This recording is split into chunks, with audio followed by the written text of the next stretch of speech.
মা কামাখ্যা মানব সেবা অ্যান্ড জ্যোতিষ কার্যালয়ের পক্ষ থেকে আগামী 22 ও 23 ডিসেম্বর শীতকালীন বাৎসরিক অনুষ্ঠান।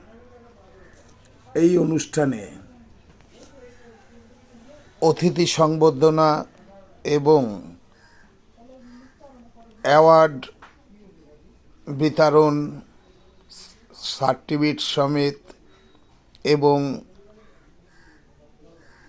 বিনামূল্যে স্বাস্থ্য পরীক্ষা শিবির ও অসহায় দুস্থ মেধাবী ছাত্রছাত্রীদের কম্বল বিতরণী অনুষ্ঠান এবং অঙ্গনারী স্কুলের সকল ছাত্রছাত্রীদের মধ্যে স্কুল ব্যাগ, শিক্ষা সামগ্রী বিতরণ নানাবিধ অনুষ্ঠান আয়োজন করা হয়েছে।